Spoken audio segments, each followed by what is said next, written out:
à tous et bienvenue sur Vie ta meilleure vie. Je suis Fanny Butler et je vous présente dans ce podcast le parcours de différentes personnes qui vivent leur meilleure vie. Aujourd'hui, mon invitée, c'est Victoria Bardio. Alors Victoria, c'est la fondatrice de Mila Victoria Yoga, mais c'est aussi une yogi voyageuse, une professeure de yoga, une entrepreneuse et une amoureuse de la nature et des animaux. Victoria, c'est un concentré de good vibes, de positive attitude et d'une énergie communicatrice.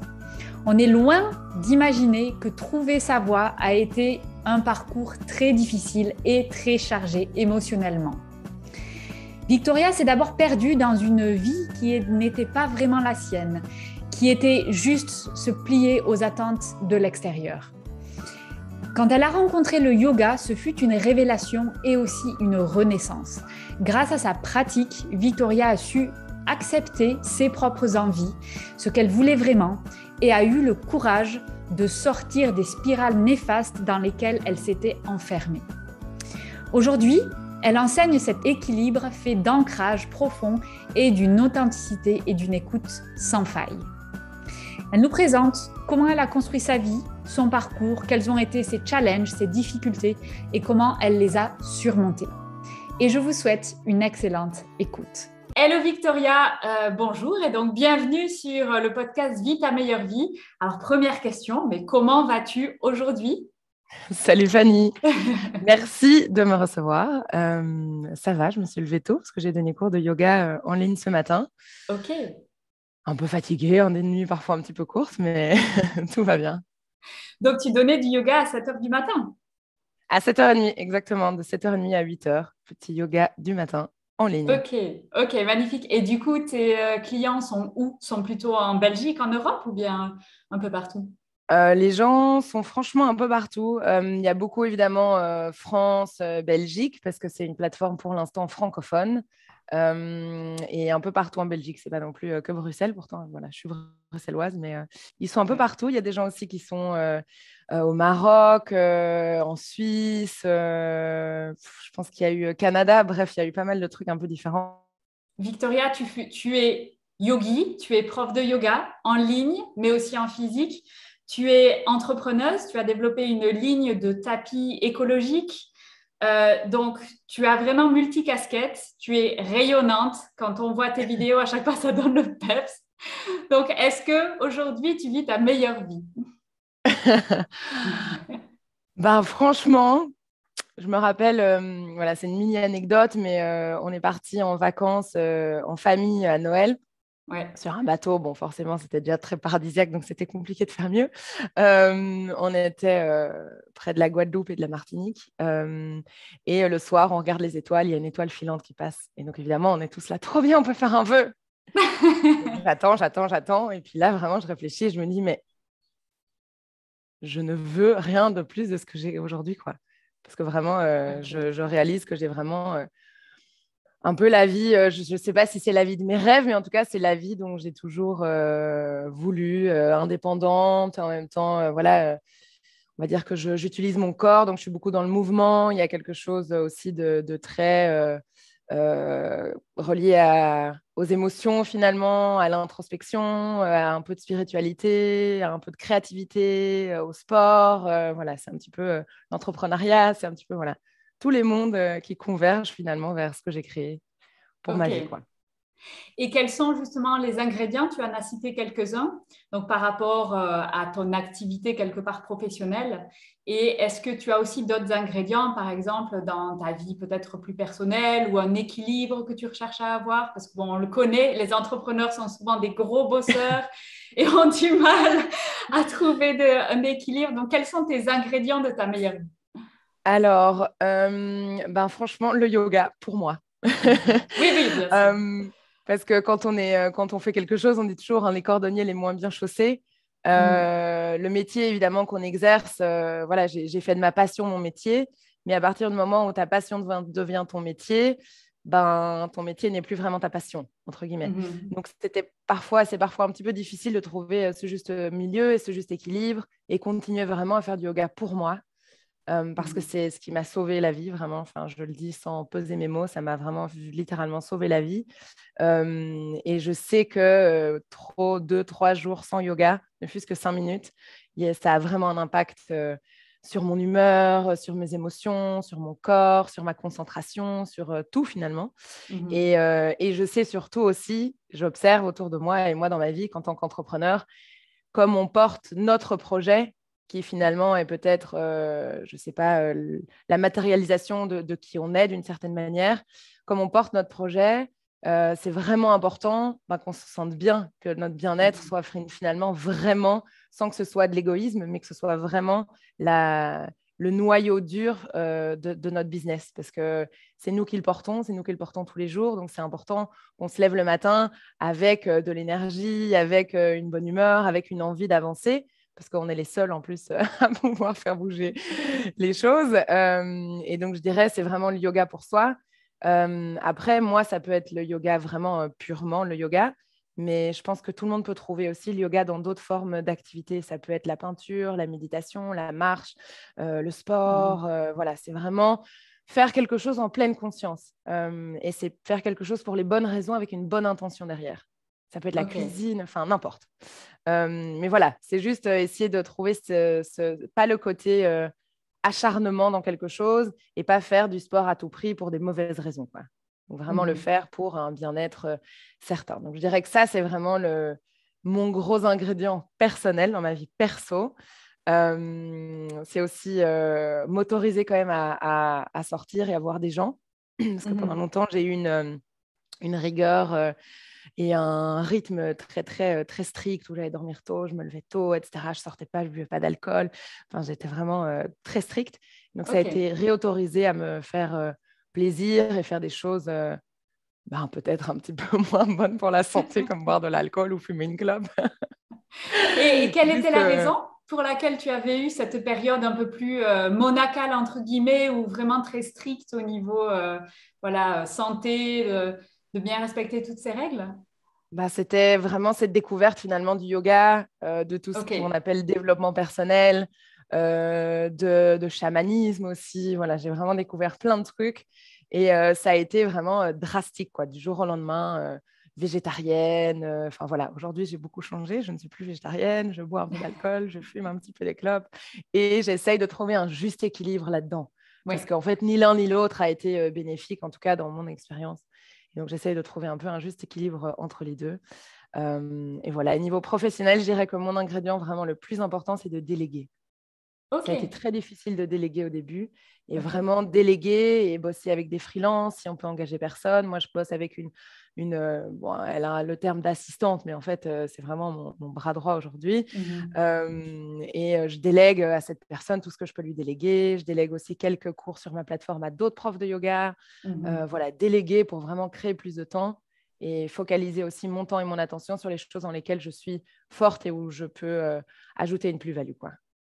Ok, d'accord. Écoute, magnifique. Et comment tu en es arrivé à trouver justement tous ces ingrédients? Donc, est-ce que tu peux un petit peu décrire ton parcours? Donc, je sais que dans ton parcours, il y a eu quand même beaucoup, beaucoup de challenges et particulièrement des challenges qui t'ont touché profondément émotionnellement. Donc, ça a été une route difficile. Donc, est-ce que tu peux nous expliquer un petit peu quel a été ton cheminement jusqu'à aujourd'hui où tu connais et tu vis ta meilleure vie? Alors, ça remonte. Ça me paraît si loin et à la fois hier, c'est marrant. Donc, en gros, j'ai étudié des études de graphisme et de publicité. J'ai eu un gros chagrin d'amour pendant mes études, qui a été le premier des 2 gros chagrins d'amour avec la même personne. Et en fait, on va dire que ces 2 moments ont été clés dans toute ma vie, quoi.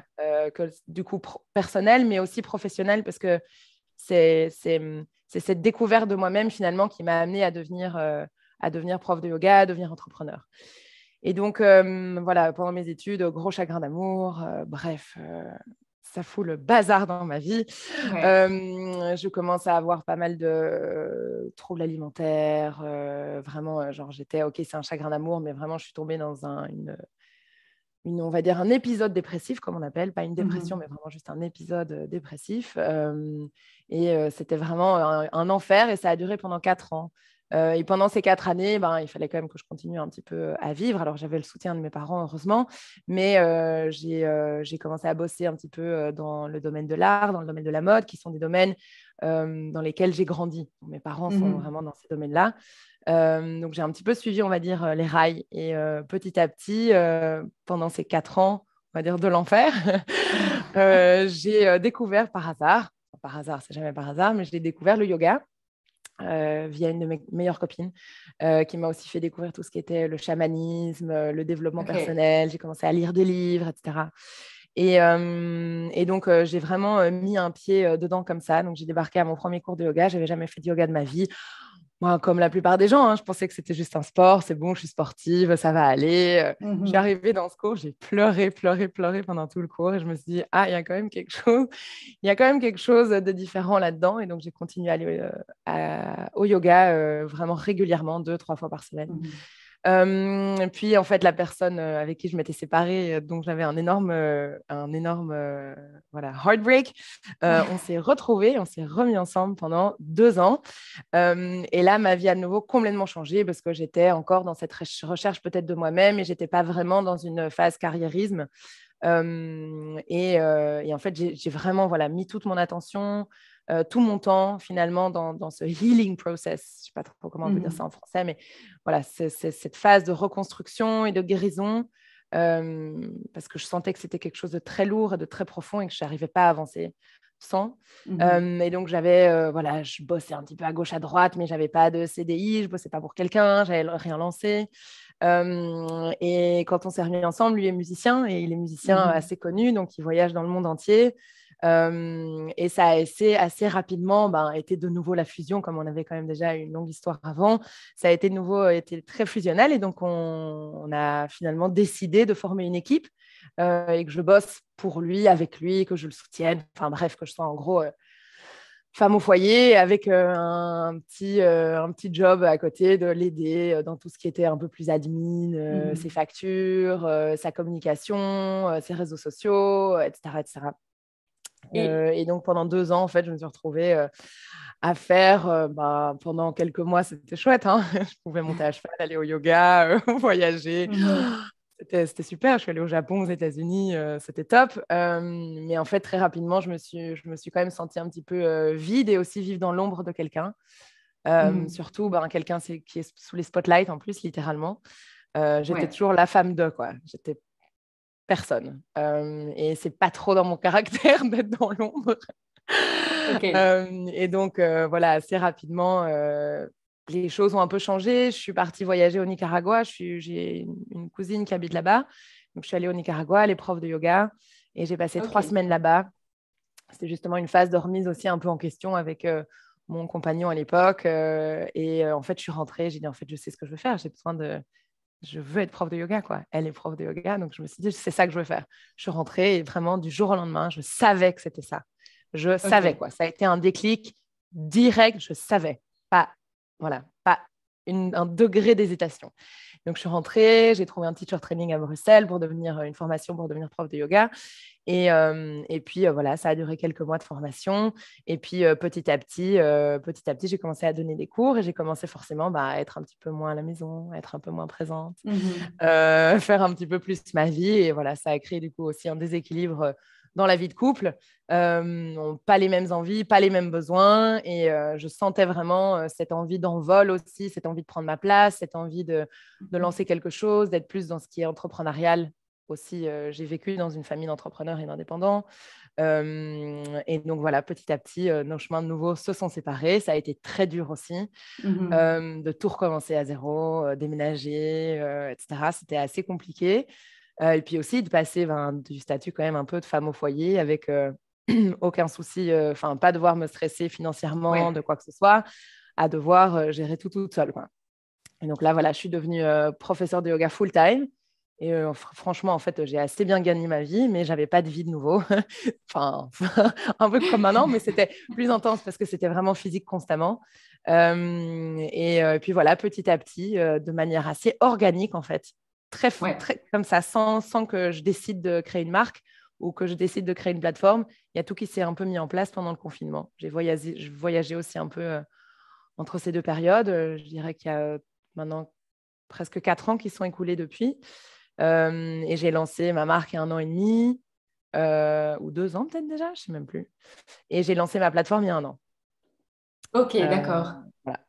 Et donc, ça s'est vraiment fait de manière très naturelle et très organique. C'était un petit peu Une la prolongation. une conséquence des choix que tu as fait Exactement. en conscience. Et comment tu expliques, tu vois, justement, qu'il y a une telle... Enfin, c'est une transition qui est très catégorique, c'est-à-dire que tu passes d'une vie où quelque part tu es là pour servir les attentes des autres à d'un coup, ok, maintenant je sais ce que je veux faire. Tu vois, comment tu expliques déjà de t'être enfermé entre guillemets, tu vois, ou d'avoir suivi cette vie qui était répondre aux attentes des autres, et comment tu expliques le fait qu'il y a une prise de conscience comme ça d'un coup? Ça m'a donné des frissons dans tout le corps quand tu as dit ça. Je pense qu'il y a une partie forcément de l'ordre de l'éducation, le monde dans lequel on a grandi. Je veux dire dans ma famille, mais je pense aussi la génération de nos parents qui ont probablement vécu avec d'autres peurs que les nôtres. Ils ont vécu avec eux leurs parents qui avaient vécu la guerre. Donc forcément, quand nos parents essayent de nous dire, OK, peut-être qu'il faut que tu trouves quelque chose dans lequel tu te sentes en sécurité, il faut que financièrement tu te sens en sécurité, il faut trouver quelqu'un forcément qui a un peu peut-être les mêmes valeurs, la même éducation, les mêmes repères en fait. Et je pense que évidemment c'est que de la bienveillance et c'est que de l'amour et c'est que avoir envie de protéger ses enfants. Mais nous, on l'entend probablement un peu d'une autre oreille. Et je crois que je me suis un peu tournée, on va dire, vers me ranger, quoi, me caser dans quelque chose, de me ranger dans des cases, rentrer dans des rails un peu classiques. Et pourtant, mes parents, qui sont tous indépendants entrepreneurs, m'ont toujours dit, tu dois être indépendante, tu dois gagner ta vie toute seule, etc. etc. Et donc, j'ai un peu jonglé, j'étais un peu perdue entre les deux, comme ça, entre, OK, créer un peu une vie de couple et de famille un peu parfaite, quoi. Franchement, le mec, il était parfait, quoi. Parfait sur papier, parfait. Il coche les cases. Il coche toutes les cases. Et voilà, et c'est vraiment un homme incroyable qui a plein de qualités. C'était juste qu'on n'avait pas les mêmes envies et les mêmes valeurs. Et je pense que c'était ça faisait partie du dépluchage de l'oignon. Je ne sais pas si tu vois la métaphore de l'oignon qu'on dépluche. Et je pense qu'il y avait vraiment encore toutes ces couches qui étaient encore peut-être des croyances ou bien des peurs ou bien ce que je pensais que je devais faire pour exister ou pour qu'on me voie ou pour que je sois acceptée aussi au sein de ma famille, au sein de la société, au sein de mes amis. Parce que aussi dans ma tête, j'étais persuadée que j'allais être mariée à 26, 27, 28 ans, avoir des enfants.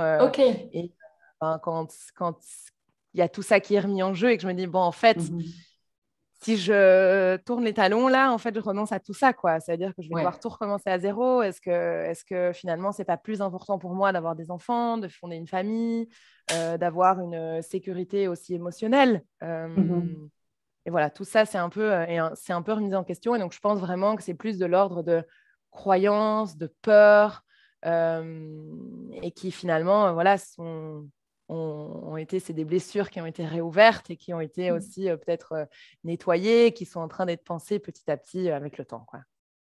Et c'était un rêve de petite fille pour toi, cette vie, un peu ce fantasme de la vie idyllique avec le prince charmant qui est dans la lumière, qui est un peu un héros comme ça dans son domaine, qui a beaucoup d'argent, où la vie est facile. Du coup, est-ce que c'était un rêve de petite fille comme ça?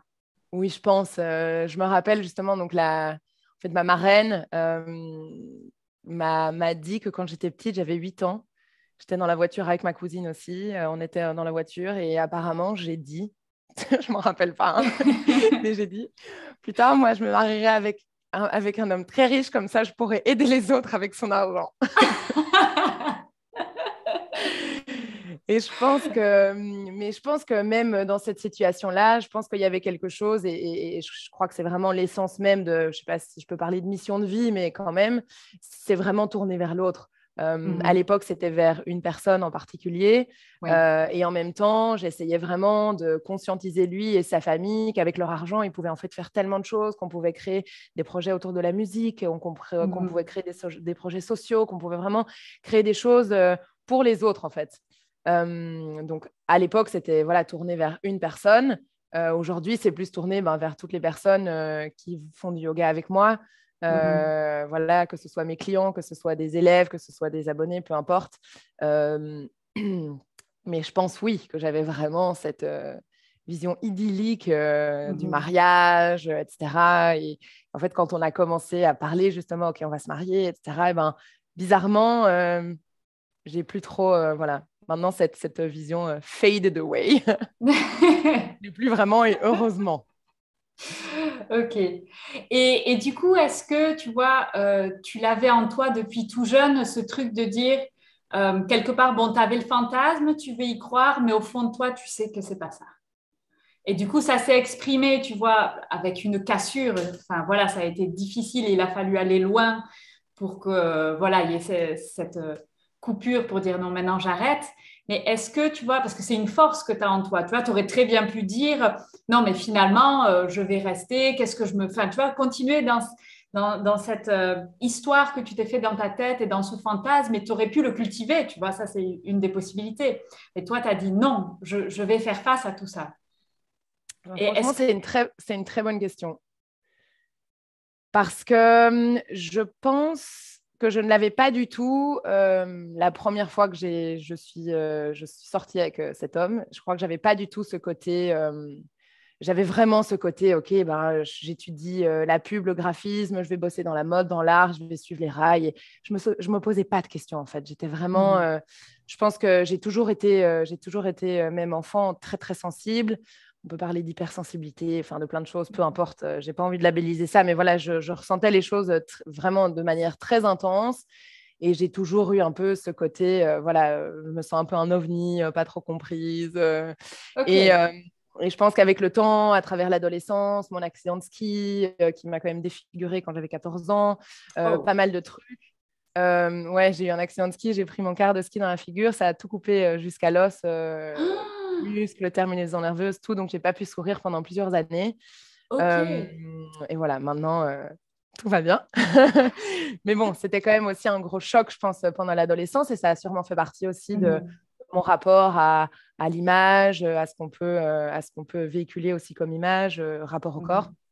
Et je pense qu'à partir de ce moment-là et pendant l'adolescence, j'ai probablement un petit peu créé une grosse armure autour de moi pour me déconnecter probablement un peu de ces émotions que je ressentais de manière très intense. Et je pense qu'avec le temps, je me suis habituée à m'enfermer là-dedans et à ne plus vraiment me connecter à ça. Et donc, quand j'ai rencontré ce musicien, c'est un artiste, quoi, évidemment qu'il est connecté à ses émotions. Ouais. Et donc, je me rappelle, il y a vraiment des phrases qui ont été des déclics pour moi, mais énormes dans ma vie. Donc, je me suis rappelée des années après ou des mois après, où je me rappelle, il me disait, mais c'est pas possible, tu es toujours de bonne humeur, tout va toujours bien. Moi, j'ai besoin que tu me parles avec tes tripes, que tu me parles de tes failles, j'ai envie de voir tes failles. Enfin, je me rappelle vraiment, mais voilà, c'était tout ça. Il essayait de venir faire sortir ça à l'extérieur, enfin, à l'intérieur de moi. Et à l'époque, je me disais, mais de quoi il me parle? Je comprends que dalle de ce qu'il me raconte. Et du coup, quand on s'est séparés, que je me suis retrouvée vraiment genre avec un cœur forcément brisé, j'ai l'impression que toutes ces petites choses, petit à petit, se sont ouvertes. Et voilà, et tout doucement, j'ai commencé un petit peu à aller voir ça. Et je crois que cette envie peut-être de m'épanouir en tant que personne et donc aussi en tant que femme, que ce soit entrepreneur ou pas, hein, mais dans une carrière en tout cas, a commencé à naître à ce moment-là. Je pense vraiment que ça a été en fusion vraiment avec finalement la renaissance de qui je suis moi, quoi, vraiment intrinsèquement avec mes envies, mes valeurs, mes rêves. Mais par contre, la deuxième fois, on s'est remis ensemble pendant 2 ans. On habitait ensemble, on avait le projet de mariage, etc. Là, par contre, je savais. Je me rappelle les 6 derniers mois, je savais. Et je pense que c'est pour ça aussi que on a essayé d'avoir un enfant, ça ne fonctionnait pas. Et je pense que c'est aussi pour ça que rien ne se mettait en place. Je crois que je le savais, je me rappelle, j'ai maigri, j'étais squelettique, j'avais plein d'acné. Et c'était vraiment, je pense, une manière enfin, c'était mon corps qui s'exprimait et qui disait qu'il y a quelque chose qui n'était pas aligné et qui n'allait pas. Et je pense que j'avais juste cette peur de nouveau, de voir, comme on en parlait là tout de suite, mais de devoir tout recommencer à zéro, de devoir me retrouver seule, sans personne qui m'aime aussi. Je suis quelqu'un qui n'est pas très confiance en moi.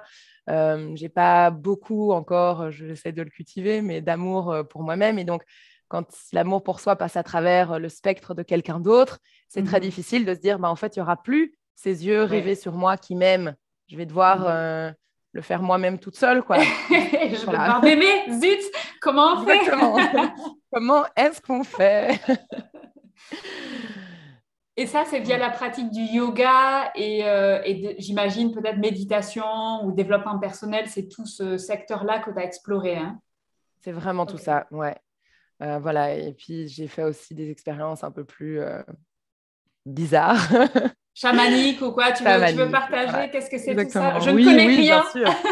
Moi, j'en parle avec plaisir. C'est juste que voilà, j'ai vraiment un truc qui a été un gros déclic qui m'a fait sortir du jour au lendemain de mes troubles alimentaires. Pendant un an et demi, je me faisais vomir plusieurs fois par jour et du jour au lendemain, j'ai arrêté. Du jour au lendemain, c'était drastique. Après cette cérémonie, ça s'appelle de l'ayahuasca. Je ne sais pas si tu en as déjà entendu parler. Non. C'est une plante médicinale qui vient d'Amazonie et elle a les vertus de venir venir réveiller des choses dans l'inconscient. Venir voir des choses dans l'inconscient. Et voilà, c'est une cérémonie assez intense qui dure une nuit entière avec des chamans. C'est très encadré.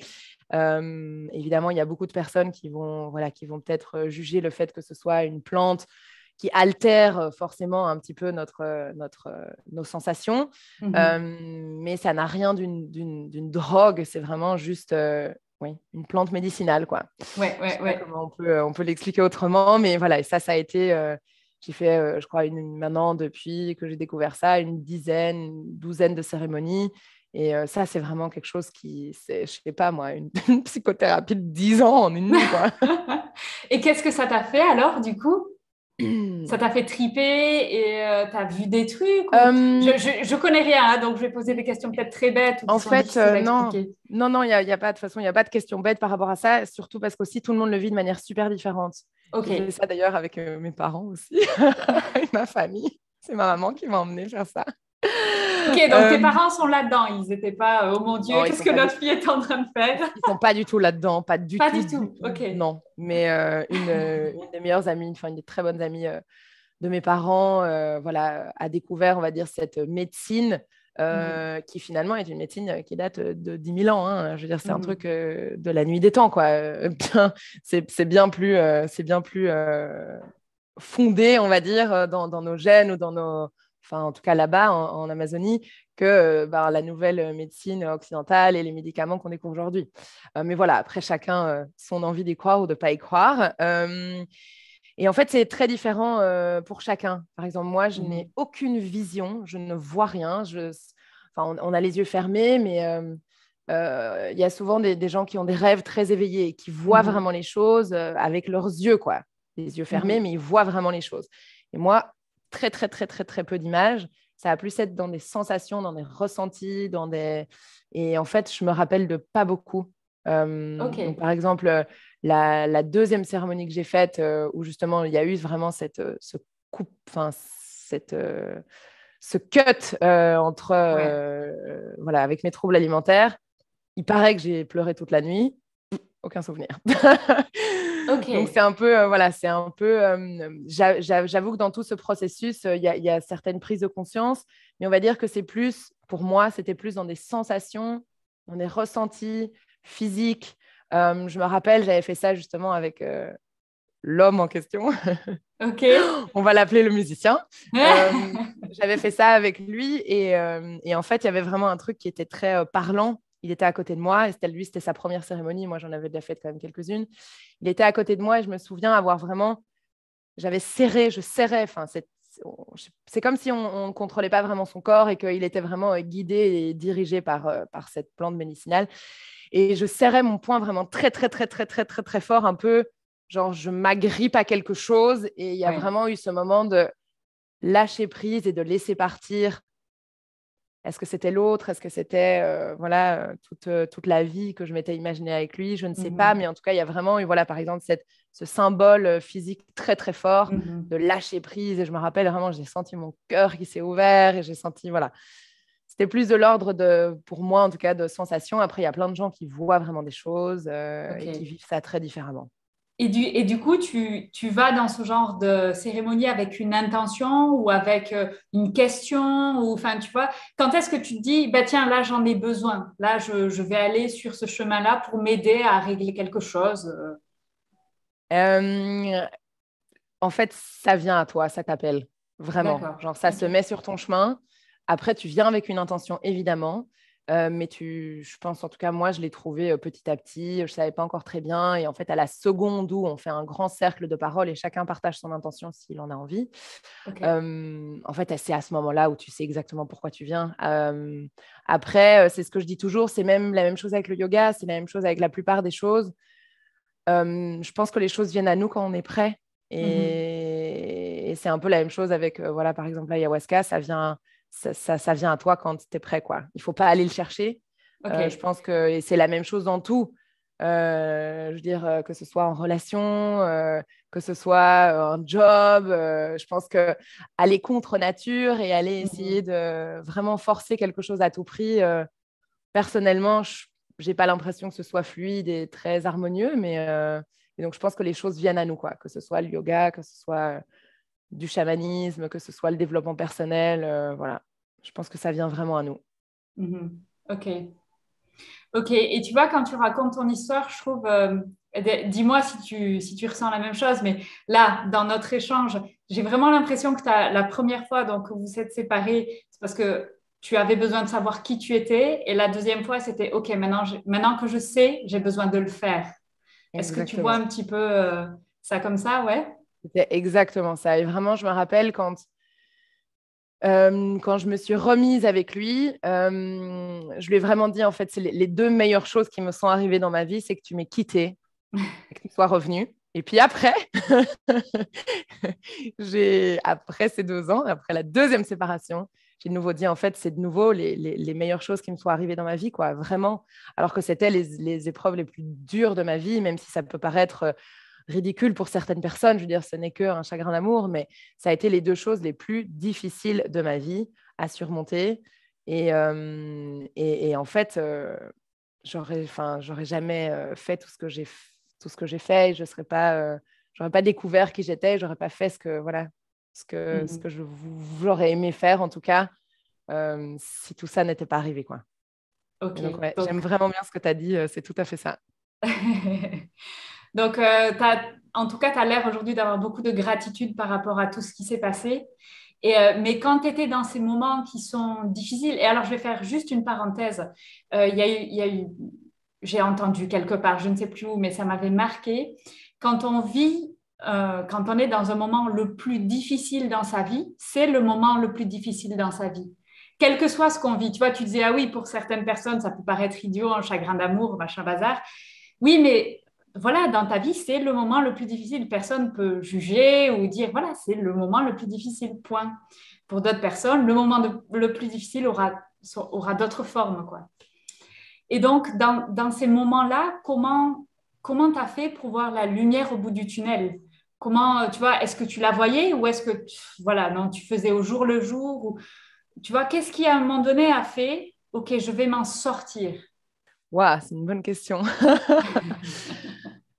Euh, Bon, alors, je dirais vraiment la période la plus difficile, ça a été les 4 ans. Donc, j'étais encore assez jeune entre les deux relations, finalement. Ça a été vraiment le moment le plus difficile. C'était ces 4 ans. Au début, j'habitais encore chez mes parents. J'étais encore aux Mhm. études. Donc, on va dire que ce qui m'a aidé aussi à survivre, parce que sincèrement, c'était de l'ordre de la survie, quoi. Ce qui m'a aidé à survivre, c'était le fait justement de vivre en famille. On est une grande famille, je suis l'aînée, on est 4 filles.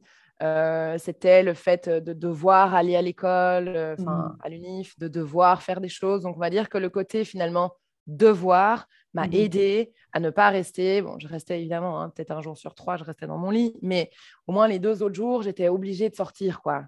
Ouais. Après, ça a été très difficile aussi parce que je me rappelle que mes copines, c'était dur pour elles, quoi.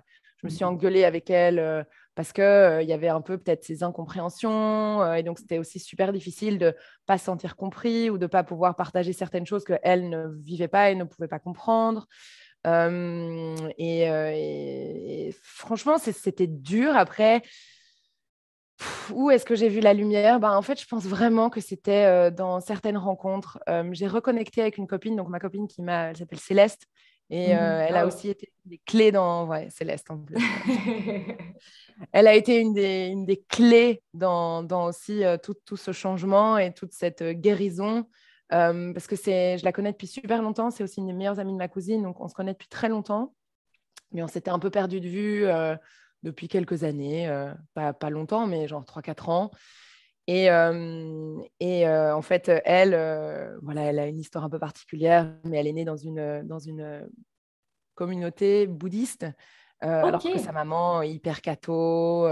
C'est vraiment une famille, une famille vraiment très française, franco-belge, descendante de la famille royale française, vraiment très, très comme il faut, quoi. Et Catherine, ça a aussi été une clé dans mon changement. Et voilà, elle a bref, pris toute une autre direction. Et donc, elles ont vraiment le fait de reconnecter avec Céleste et sa maman, Catherine, ça a été vraiment... franchement, une bouffée d'air, quoi. Parce que c'était c'était la première fois où je me sentais entendue, où je me sentais comprise, où je sentais que j'avais le droit de pleurer, j'avais le droit de pas aller bien, j'avais le droit d'être en questionnement, de me remettre en question. Je pouvais venir chez elles quand je voulais, je pouvais dormir là. Elles sont toutes les deux aussi artistes, peintres. Et ça a été aussi de me reconnecter avec ma créativité. Je pense que ça a été vraiment ça a été ma créativité, que ce soit l'écriture, parce que voilà, j'ai un besoin intrinsèque d'écrire. Ça a été l'écriture, ça a été l'expression, en fait, exprimée, quoi. Et je pense que vraiment, ça a été... voilà, je voyais, on va dire... Je ne sais pas si je voyais la lumière, mais en tout cas, pendant ces moments, c'était des moments de suspens où la douleur était beaucoup plus supportable et où c'était comme si je pouvais mettre pause, en fait, et sortir un petit peu de mon quotidien, de mes obligations ou voilà. Ok. De ce que je me sentais pas jugée, je me sentais pas t'as maigri, t'es comme ça, là t'as grossi, là t'as changé, là tu fais ça, là t'es devenue végétarienne, là tu bois pas d'alcool. Et en fait, je sentais que dans cette bulle aussi de bienveillance, je pouvais vraiment être qui je voulais être et qui j'étais à ce moment-là, quoi. Perdue, triste, déprimée au bout de ma vie. Voilà. Et je crois que ça a été vraiment... Du coup, je dirais peut-être pas la lumière. À ce moment-là, c'était plus une bouffée d'air, quoi. Et je pense que la lumière, ça a plutôt été... Je pense que de nature, je suis très optimiste. Mon père me dit toujours, quand il parle de moi, il dit Victoria, le matin, elle se réveille, le ciel est bleu, les oiseaux chantent, quoi. Peu importe la météo, peu importe la journée. Et c'est vrai. Et je pense que j'ai gardé quand même cette âme d'enfant à l'intérieur de moi et ce côté optimiste où tous les soirs, j'allais dormir déprimée, mais où je me disais, allez, demain, tu vas faire mieux, quoi. Donc, je pense que je gardais quand même ce petit halo de lumière, là, le matin, quand j'ouvrais les rideaux. Du coup, en fait, littéralement, quoi. C'était plus quelque chose de... Voilà, je le voyais, j'essayais de m'émerveiller de petites choses du quotidien. Et je pense que c'est ça qui m'a aussi vachement aidée. Ok, donc si je devais résumer, il y a Céleste, l'envoyée des cieux, qui te permettait d'avoir une safe place où tu pouvais expérimenter quelque part tout ce qui se passait en toi, en fait, expérimenter et explorer qui tu étais. Ça t'a permis de te reconnecter à ta créativité et quelque part exprimer, certainement c'est quelque chose que tu avais déjà peut-être, cette positive attitude qui te tire vers l'avant, qui a toujours été là, quoi. Oui, exactement. Mais c'est intéressant. Alors, est-ce que tu vois ce safe place, ce territoire d'exploration de qui tu étais, c'était pas trop possible peut-être à la maison ou c'était pas... Voilà. Avec tout Exactement. tu vois, je veux dire, les parents sont toujours bienveillants. Hein, tout ce qui est fait vient d'une bienveillance, mais le résultat n'est pas toujours forcément optimal pour les enfants. Et du coup, ça, voilà, ça, c'était au niveau de la Exactement. Ouais. maison. C'était plus compliqué parce que voilà, c'est plus dans l'ordre du il y a pire que nous, Ouais. pense à nos copains qui ont perdu un enfant, pense à truc qui a perdu sa maman. Et je trouve que c'est finalement, voilà, je pense que c'est aussi de là d'où vient mon optimisme. C'est vrai, il y a toujours pire, évidemment. Mais je pense que de toujours déplacer le problème ou de dire il y a pire, ben, en fait, on ne vit jamais ses propres douleurs et on ne soigne, en fait, du coup, on ne les soigne pas. Et je pense que ça explose à un moment de manière exponentielle, quoi. Donc, Bonjour, la culpabilité d'être mal. Ah non, il y a quelqu'un qui est pire que toi, donc tu n'as pas le droit d'être mal. exactement. Et donc, après, voilà, je pense que ça a été une partie aussi de... Ça m'a aidé, évidemment, à plein de moments parce que je pense vraiment... Moi, j'adore la phrase qui dit l'action précède la motivation et le fait d'être dans l'action et de sentir qu'il y a certaines obligations, même si c'est pas très chouette d'avoir des obligations, mais voilà. Je veux dire, il y a un moment, si on est mère de famille avec 5 enfants, ça va être beaucoup plus compliqué de prendre le temps de pleurer dans son lit pendant 3 semaines, quoi. Donc, Ouais. c'est sûr que cette action m'a quand même aussi vachement aidé justement à trouver cette fluidité, quoi. Quand on est dans l'action aussi, il y a un mouvement, il y a l'énergie qui circule et c'est là où l'énergie peut bouger. Et je pense que Mhm. quand on stagne, c'est très bien de prendre le temps de stagner à un moment, mais une eau stagnante, ça ne devient jamais très clair, hein. Ouais, ouais, ouais. Et tu sais que ce que tu dis, c'est aujourd'hui prouvé scientifiquement dans le domaine des neurosciences. Ils disent que l'action précède tout ce qui est émotion et bien-être et tout ce qui se passe dans ta tête, ça vient après, en fait. Donc tu vois, ce que tu dis, c'est vrai, la science le prouve aujourd'hui. Trop bien! Bon, si tu as une info là-dessus, tu me l'envoies. Je serais ravie de lire un peu plus là-dessus. Je t'enverrai, c'est Huberman, peut-être que tu le connais, c'est un spécialiste des neurosciences, il a un podcast et il travaille à Stanford et en fait, ils font des études sur les neurosciences. Et donc, c'était dans son dernier podcast où il parlait de ça, où l'action précède tout le reste, tout en état Ok, émotionnel. Donc, waouh. si à un moment donné, on est coincé, il faut se remettre en mouvement. Et donc, ça parle forcément à tous les gens qui sont dans une activité un peu sportive. Moi, c'est plutôt la course à Ouais, pied, donc c'est pareil, tu vois, quand ça va pas, va courir. Après, tu ouais, verras ta vie, elle va aller mieux, quoi. c'est sûr, c'est vrai. Ok. Et du coup, tu vois, au niveau professionnel, peut-être un peu plus, comment ton entourage, et en tout cas ton entourage direct, a vu ton évolution? Parce que je trouve ça très marrant, enfin, je ne sais pas si marrant c'est le bon mot, mais surprenant, on va dire, pour une famille qui est plutôt entrepreneuriat, donc vraiment des gens qui ont l'habitude d'être indépendants, de mener la barque, de ne pas être salarié forcément. Et, et toi, tu as développé un fantasme qui était à l'opposé, en fait, qui était juste aller marier un prince charmant, quoi, entre guillemets. Et du coup, c'est très marrant. Donc, comment ils ont vécu ça? Et après, quelles ont été leurs réactions quand toi, tu as dit, mais en fait, c'est pas du tout ça que je veux. Je vais partir dans l'opposé. J'ai besoin d'être moi, de prendre de la place, de prendre ma place. J'ai besoin de rayonner sans quelqu'un autour qui va m'enfermer dans des boîtes, quoi. Donc, comment ils t'ont aidé ou pas dans toutes ces transitions-là? Alors, j'ai vraiment toujours eu le soutien de ma famille, évidemment. Après, voilà, donc j'ai 3 parents, on va dire. J'ai mon papa, puis j'ai ma maman et mon beau-père, donc Ok. d'un deuxième mariage qui est mon beau-père depuis que j'ai 8 ans. Et ils sont vraiment tous les trois indépendants, entrepreneurs, voilà. Et j'ai toujours eu leur soutien, toujours, toujours, toujours, toujours. Mais avec, voilà, comme je disais, leur peur de se lancer dans quelque chose qui est peut-être risqué, leur peur de se lancer dans quelque chose qui est peut-être pas aussi accepté par la société. Enfin, voilà, ça peut paraître un peu bizarre, mais moi, à la base, je voulais étudier le graphisme, la publicité. Mhm. Ma mère, super cool, mais mon père, il est genre là, mais non, c'est pas des études, tu vas faire le droit, la médecine ou les Ok. sciences éco, comme tout le monde, quoi. Enfin, c'est les seules options. Et le reste, tu rêves, je te payerai pas des études. Je suis là, mais je veux pas faire ça. Donc, je pense que oui, enfin, en fait, ils m'ont toujours soutenue. Après, je pense que eux savaient déjà avant même que moi, je m'en rende compte. Je pense qu'ils savaient que ce n'était pas la bonne voie. Et je pense qu'ils essayaient comme j'essayais aussi un peu de m'émanciper de ma famille, comme je suis l'aînée de famille, j'ai 3 petites sœurs, j'ai toujours eu un caractère très petite maman, à m'occuper des autres, voilà, et j'adore, hein, ça me fait vraiment plaisir. Mais du coup, c'était plus difficile pour moi en tant qu'aînée aussi de m'émanciper, et je pense que le fait aussi d'être restée peut-être dans une situation qui me convenait peut-être pas, mais qui me permettait de m'émanciper de ma famille. Et en fait, je suis partie du coup de chez mes parents à chez mon futur mari. Et je pense que cette transition, à la fois les rassurait dans le sens où ils sentaient que je m'envolais.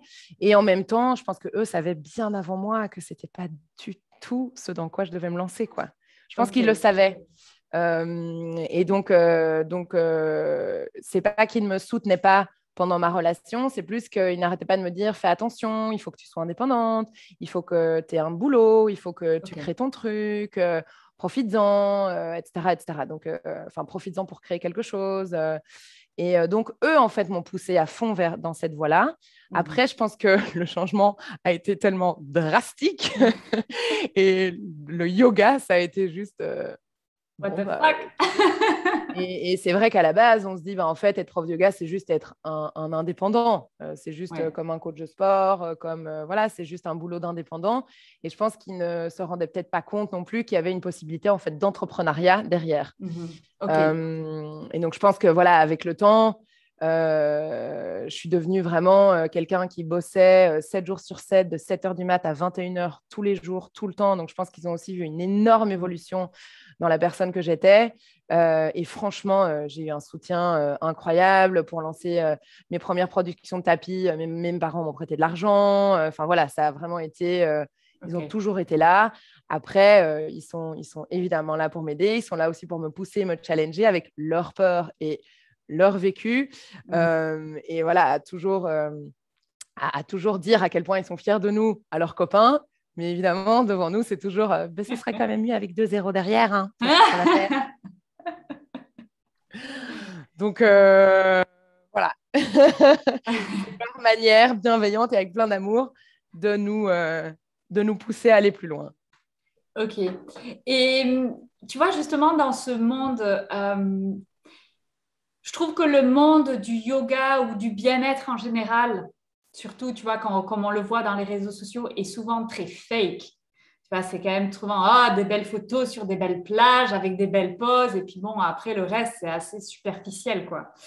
Et toi, je trouve que tu ressors vraiment de ça. Ce que tu proposes, c'est vraiment authentique. Voilà, c'est toi, tu vois. C'est pas, t'es pas en train de faker ou de faire des trucs, aller montrer, je sais pas, tes attributs physiques pour avoir plus de likes ou tu vois des trucs comme ça.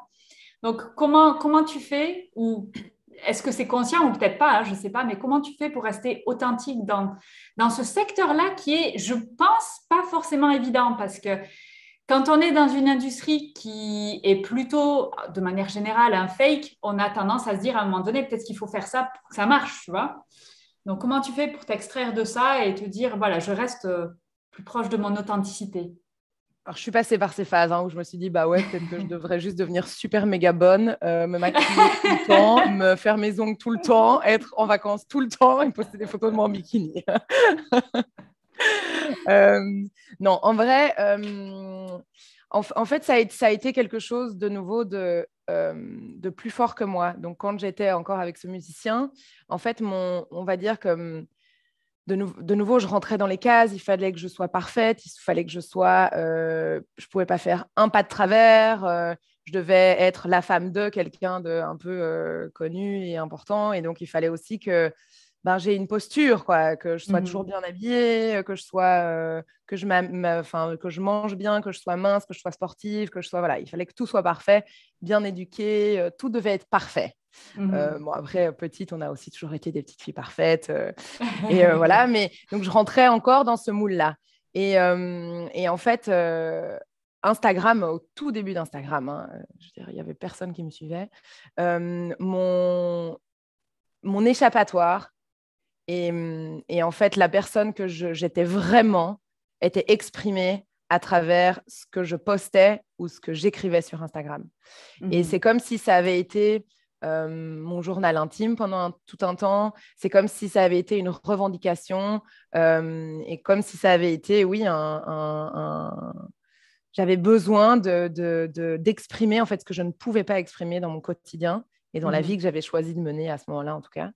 Et ça a vraiment été quelque chose ça partait de mes tripes, quoi. J'avais besoin de parler, j'avais besoin d'exprimer, j'avais besoin parfois de mettre des photos aussi un peu provocantes. Pourquoi est-ce que je n'ai pas le droit de me balader, je sais pas moi, pourquoi est-ce que je n'ai pas le droit de me mettre en bikini sans soutien-gorge sur la plage, quoi. Fait chier, quoi. Pardon. Et donc, ça a été vraiment un côté revendication et j'avais besoin de... Je ne sais pas si c'était de la confrontation, je ne crois pas que ce soit de la confrontation, mais j'avais vraiment besoin de ça pour vivre finalement, ou bien pour exister en fait, en dehors de... Je ne sais pas si c'était un masque, que, voilà, en dehors de cette peut-être fausse vie que je me créais et en laquelle je croyais. Hein. J'étais persuadée que c'était ma vie et la vie de mes rêves. Hein, mais, donc, je ne crache pas du tout dessus. Je pensais vraiment que c'était ça.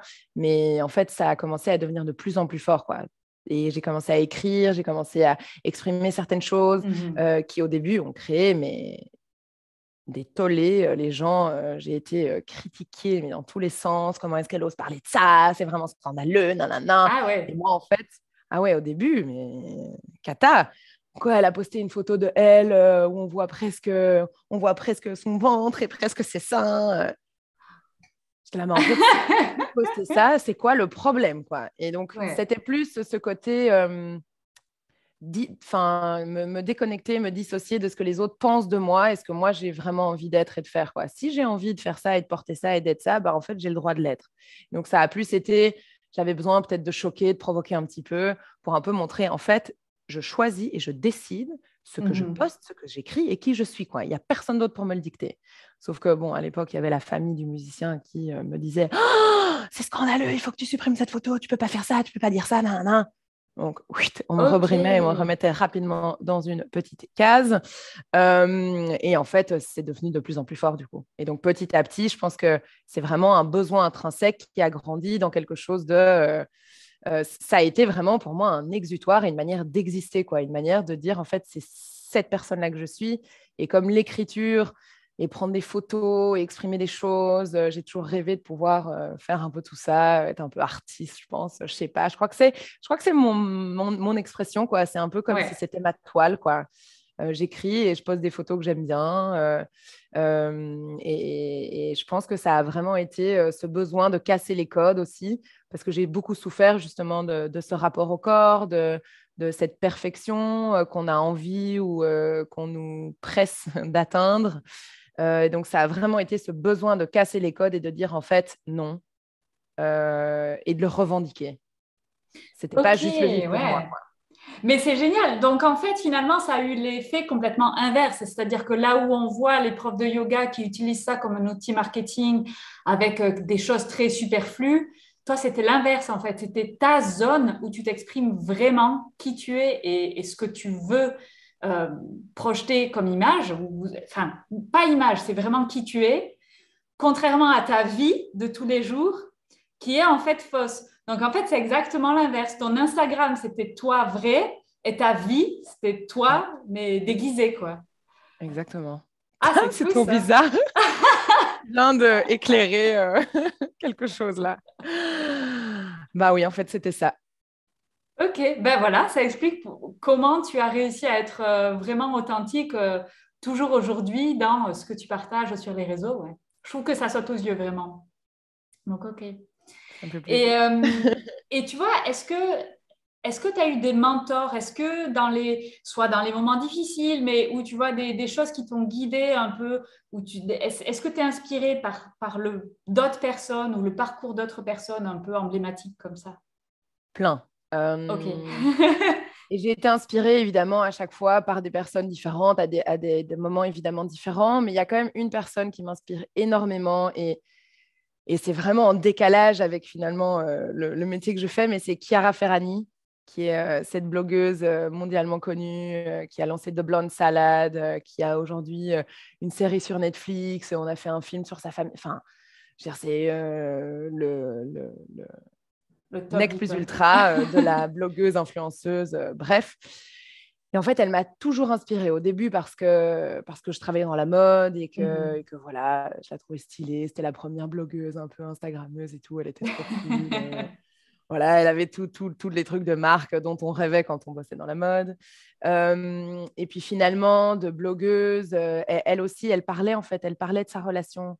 Elle parlait de ses struggles de tous les jours. Elle parlait en fait de choses. Et de nouveau, j'entendais aussi un peu autour de moi les gens qui critiquaient un peu, genre on n'a rien à foutre de sa vie, alors qu'en fait tout le monde lisait quand même ce qu'elle écrivait. Tout le monde, everyone could relate, tout le monde était en mode ah ouais mais je ressens trop ce qu'elle vit, mais bon quand même, pourtant on va quand même pas dire que c'est bien parce que voilà. C'était un peu ce truc très faux quoi. Tout le monde lisait, tout le monde suivait, tout le monde rêvait de sa vie et quand même tout le monde était en mode ah non mais c'est vraiment une paumée quand même de faire ça. Ouais.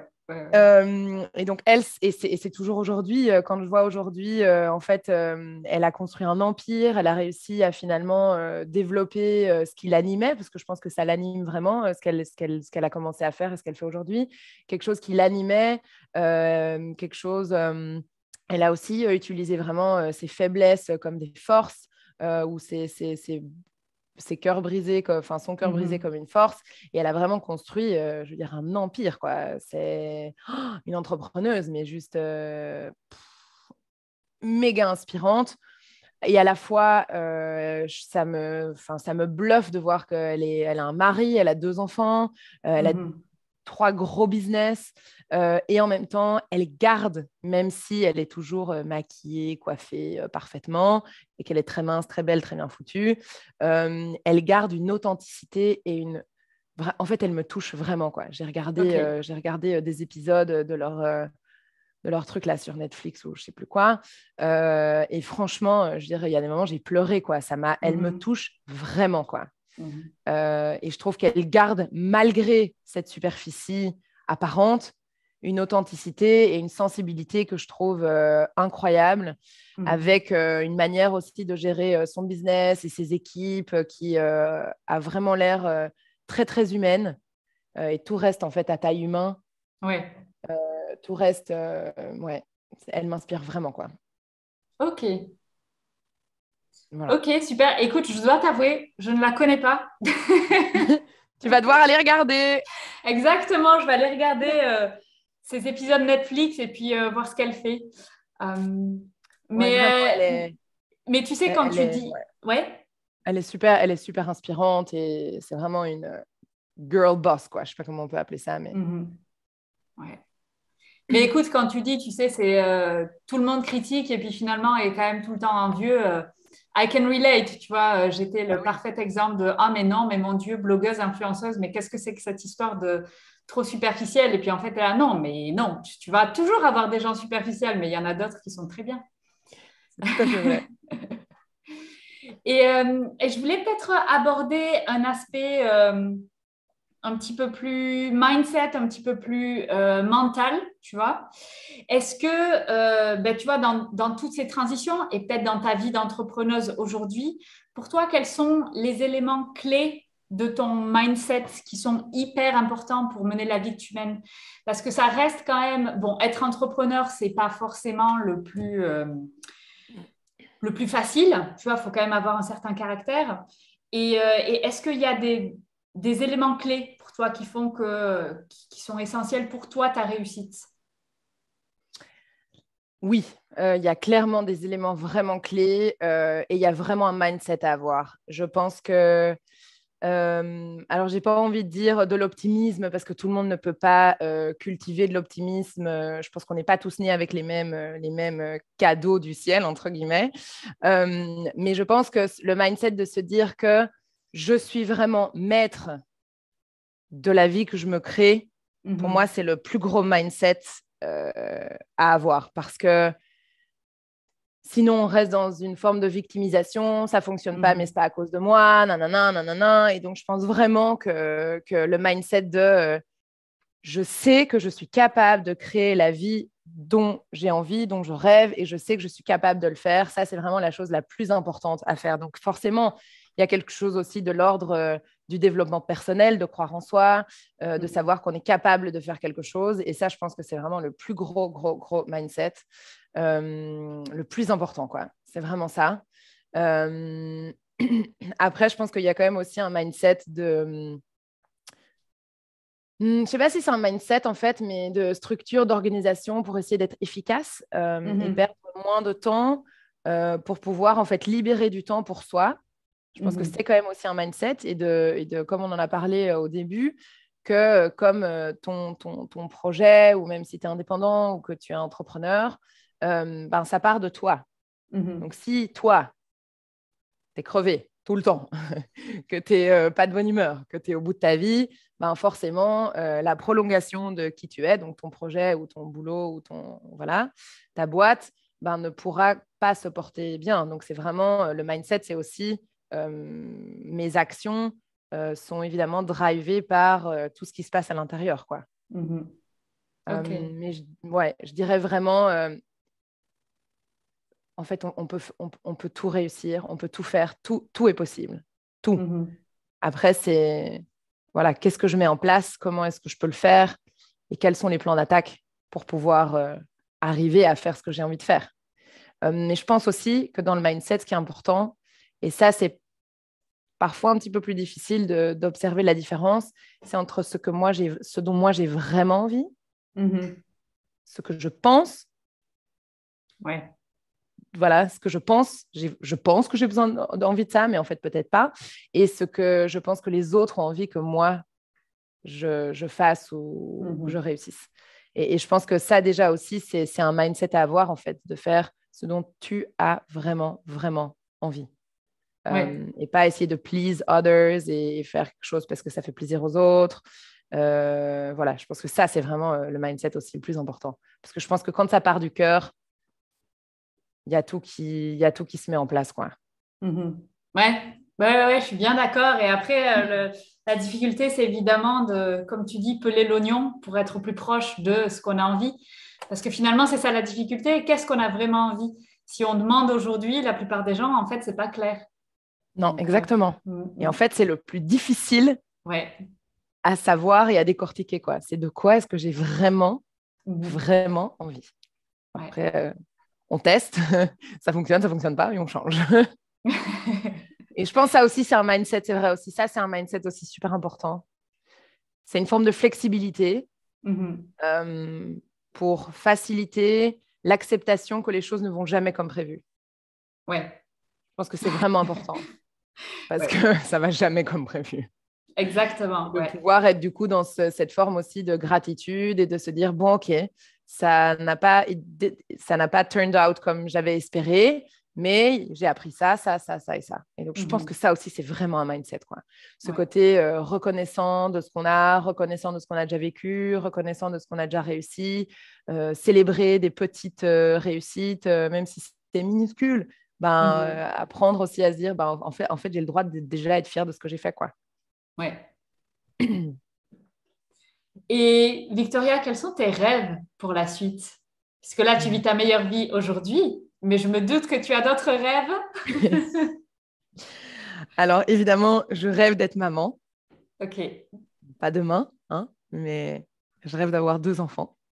Je rêve de créer un healing center, un centre vraiment de épanouissement. Voilà, c'est juste que on va dire, dans mon parcours de vie, vraiment personnel, mais professionnel aussi finalement, j'ai jamais vraiment trouvé un endroit où je pouvais aller me reposer, aller me ressourcer et aller essayer de trouver finalement quelle était la faille à mon problème, ou simplement prendre le temps et l'espace de penser aussi un peu mes blessures. Parce qu'à part des hôpitaux, des médicaments, des psys, et bon, évidemment, quelques trucs alternatifs, bien sûr, mais vraiment créer ce healing center, j'ai envie que ce soit au Portugal, parce que j'ai aussi vécu un moment au Portugal. C'était aussi une période, dans la deuxième période difficile après la deuxième rupture, j'ai été au Portugal et j'ai vraiment senti une énergie, des couleurs, la lumière qui était juste incroyable. Et donc, j'ai découvert ce pays c'est mon pays de cœur, quoi. C'est vraiment je rêve d'aller habiter là et voilà, je rêve d'ouvrir un healing center avec mon cheval et d'autres chevaux aussi et de pouvoir accueillir des gens. Voilà, il y aurait un grand potager, il y aurait des tiny houses un peu partout pour que les gens puissent rester là pendant 1 mois, 2 mois, 3 mois. Il y aurait une grande salle justement de yoga, méditation, aussi un grand atelier où les gens peuvent peindre, bricoler, faire des choses. Ils peuvent aller mettre la main dans la terre, aller bosser dans le potager, aller faire de l'hypothérapie. Et en fait, voilà, je rassemblerai, on va dire, tous les éléments qui, moi, m'ont aidé dans mon développement à moi, mais en fait, qui aident tellement de gens au quotidien. Et je pense qu'il n'y a juste pas un espace où c'est possible de juste venir et déposer littéralement ses valises dans tous les sens du terme. Quoi. Ok. Et de vraiment se dire, voilà, je viens et je passe 1 semaine, 1 mois, 3 mois, en fonction un peu des besoins. Et voilà, évidemment, il y aurait des thérapeutes, il y aurait plein de choses, des retraites, du truc, du machin. Voilà. Ça, c'est mon rêve. Excellent. Ok, mais écoute, c'est une vision très concrète, donc je n'ai pas de doute que ça arrivera. Hein. Je me suis mis une deadline, comme j'appelle. C'est Je vrai? déteste dire deadline, donc je me suis mis une deadline en année. Donc, il faudrait que j'essaye de trouver un terrain dans pas trop longtemps. Je ne sais pas comment je vais faire, mais c'est pas grave. On ne sait jamais comment on fait les choses, mais un pas après l'autre. Hein. Exactement. Ouais. Ok. Et est-ce que tu aurais un conseil ou des conseils pour tous les gens qui écoutent ce podcast et qui se disent, mais moi aussi, j'aimerais vivre ma meilleure vie. Comment je fais? En fait, c'est pas très compliqué, mais ça demande un peu de courage. Je pense que le premier conseil, ce serait d'essayer de réussir à nommer et observer les peurs qu'on a, les peurs qui nous bloquent du coup peut-être dans une vie ou dans un quotidien qui ne nous épanouit pas spécialement. Et puis vraiment de manière pragmatique, c'est faire une liste de toutes les choses qu'on aime faire. Juste qu'on aime faire. Que ce soit professionnel ou personnel, peu importe. Juste qu'on aime faire. Quoi. J'aime aller manger avec mes copines, j'aime faire du poney, j'aime, peu importe. Faire vraiment une liste des choses qu'on aime faire et réaliser aussi que dans notre agenda, essayer de mettre du temps pour faire déjà ces choses qu'on aime faire. Parce que simplement, c'est ce que je dis toujours, c'est un cercle vicieux ou un cercle vertueux. Et c'est nous, on est les seuls maîtres de ce shift pour passer du cercle vicieux au cercle vertueux. Et ça commence par faire des petites choses pour soi. Donc, je pense que c'est d'abord vraiment se reconnecter finalement à nous, nos sensations et aux choses qu'on aime faire. Quoi. Parce que souvent, on est un peu coincé peut-être dans le quotidien et on fait les choses qu'on doit faire. On ne fait pas les choses qu'on aime faire ou qu'on a envie de faire. Et prendre un peu de temps tous les jours ou un peu de temps toutes les semaines pour vraiment faire les choses qu'on aime faire. Et après, je pense que ça paraît vraiment bateau, hein, mais c'est vraiment quoi, faire les choses avec notre cœur, quoi. Genre vraiment. Après, de nouveau, c'est pour ça qu'il y a tout un processus et je pense que l'entrepreneuriat et le développement personnel peuvent être assez liés. Et d'ailleurs, chaque entrepreneur, aussi gros soit-il, ils ont un coach, quoi. Ils ont un coach perso et ils bossent sur des choses vraiment très privées, quoi. Et ils ont d'ailleurs un emploi du temps très chargé et rempli de beaucoup de choses pour eux. Parce qu'ils savent que, voilà, les coachs savent que c'est important pour eux de se nourrir. Et donc, je pense que le plus important, évidemment, pour arriver à essayer de savoir qu'est-ce qu'on fait ou comment on fait pour faire les choses avec le cœur, c'est évidemment à partir un peu à la découverte de soi, quoi. Que ce soit, voilà, à travers, en fait, je pense, une des activités qu'on aura listées sur cette liste. Ça peut être la cuisine, ça peut être peu importe. Et lister un petit peu ça. Après, je pense qu'il faut quand même aussi un esprit parfois un peu pragmatique et se dire, OK, comment est-ce que je peux faire pour... parce que voilà, même si on ne fait pas ce qu'on fait pour être milliardaire demain, évidemment qu'on a envie, comme tout le monde, d'avoir un boulot, un business florissant et un business qui permet de nous faire vivre et de probablement pouvoir investir dans quelque chose peut-être de plus gros après ou de développer ou d'aller vers un rêve qu'on a envie de réaliser. Et donc, je pense qu'il faut quand même avoir un esprit un peu pragmatique, essayer de se dire, OK, dans les plusieurs panels possibles de ce que j'ai envie de créer avec mon cœur, quelle est finalement la meilleure manière de faire pour que ce soit rentable, pour que moi, ça me prenne peut-être moins de temps et pour que je puisse aussi, à un moment ou un autre, déléguer à quelqu'un d'autre. Parce qu'aujourd'hui, par exemple, c'est un gros shift, moi, dans mon entreprise, enfin, dans mes business. Je vais changer le nom de ma marque. Parce qu'elle porte mon nom aujourd'hui et je réalise que ça me bloque dans certaines choses parce qu'en fait, c'est associé à qui je suis. Donc, c'est déjà penser en fait à ce genre de choses. Je n'y ai pas pensé avant parce que j'ai lancé, on va dire, un peu mes trucs comme ça. Et aujourd'hui, avec plus de structure, plus de recul, je me dis en fait, à refaire, moi, personnellement, je ne donnerai pas le nom de ma marque à ma marque. Enfin, je ne donnerai pas mon propre nom à ma marque parce que je sais qu'un jour, ça va probablement me bloquer. Et si on a vraiment un esprit entrepreneurial, je pense que on a envie un jour peut-être de se dire on va se faire racheter ou on va vendre ou peu importe. Après, je pense qu'on peut être entrepreneur vraiment petit entrepreneur. Enfin, j'ai pas envie de dire petit parce que j'aime pas le mot petit, mais entrepreneur, on va dire à taille humaine. Et puis, il y a des entrepreneurs qui sont à taille mondiale. Et je pense qu'on n'est pas obligé d'être les deux. On a le droit d'être un petit entrepreneur qui lance un truc qui se permet de se payer un salaire, qui permet de vivre juste confortablement, normalement, et qui n'est pas en train de se dire « j'ai envie demain de devenir la boîte numéro 1 de vendeurs de tapis, quoi, de yoga. » quoi. Donc, ça dépend aussi un peu de nos ambitions. Quoi. Je pense que ça aide aussi. De savoir, en fait, quel est mon rêve et où est-ce que j'ai envie d'aller, où est-ce que j'ai envie d'être et planifier aussi. Moi, j'avais fait aussi des listes, mes rêves ou mes plans à 3 mois, 6 mois, 3 ans, 5 ans, 10 ans. Et ça aide énormément aussi. De vouloir dire, OK, est-ce qu'avec ce que je suis en train de faire aujourd'hui, est-ce que j'arrive en fait dans 3 ans à acheter mon terrain au Portugal et dans 10 ans, créer mon healing center Voilà. Donc ça aussi, c'est en fait, c'est quand même, c'est partir du cœur, mais structuré quand même dans le pragmatisme. OK. Il faut être pragmatique. Concrétiser, ouais. Donc, partir du cœur, du rêve et après, mettre ça dans le concret, en fait. Ouais. Et dans quelque chose qui peut fonctionner, quoi. Enfin, je veux dire, monétiser quand même à un moment notre service ou notre plus-value ou notre produit. Parce que, voilà, on ne vit pas dans un monde de bisounours. Hein, ce serait super qu'il n'y ait pas d'argent, mais ce n'est pas le cas.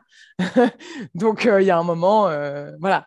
Vu le prix de l'électricité qui augmente, le prix de tout ce qui augmente, je pense que c'est important quand même d'avoir un business florissant. Et il y a un truc aussi qui était intéressant que j'ai appris dans une formation qui disait faire quelque chose qui te fait du bien à toi, aux autres et à la planète. Et je pense que quand tu as les 3 ingrédients dans ton business, je pense que c'est tout bénef, quoi. Voilà. Donc, je pense que si on arrive à vraiment trouver une partie du business qui est bonne pour toi, une partie du business bonne pour les autres et une partie du business bonne pour la planète, je pense qu'on est dans le bon. C'est tout bon.